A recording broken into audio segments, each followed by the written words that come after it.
when Walmart used to be, it looks like a Mercy one, but that back there used to be Ankeny's only Walmart. Before super Walmarts were around, that's where we came. That was Walmart.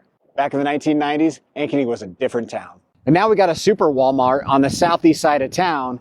And right now, people are really concerned about this spot up on 36th Street and Ankeny Boulevard, because it's going to be a Walmart too. That's good news to some people and bad news to some people. We often hear people get really worked up about big things like this, but in the reality of it, this city's growing. In order for this city to grow, they got to allow for things like a second Walmart. Here are the things that the city has to consider. In Ankeny, Iowa, Walmart would typically need a site zone C1 or C2 for commercial retail under the city's zoning rules. If the location, like near 36th and North Ankeny Boulevard, is zoned residential or multifamily, they'd need a conditional use permit or rezoning.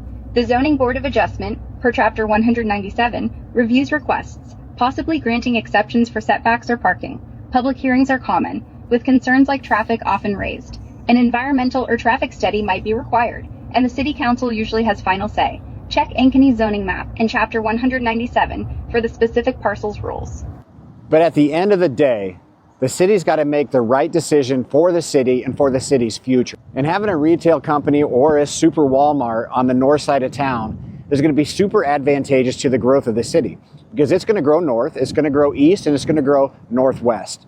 That's just the facts. So having that extra retail up here is really going to help the city grow, and it's going to help a lot of people. Now, it might affect values today, but over time, it's only going to help the values of homes, because there's going to be more that the people who live around this area have access to. And it's going to help the growth, and it's going to help everybody over the long haul. They always say, you got to go backwards in order to go forwards, and that might be the case. It's only going to be a short-term pain for a long-term gain.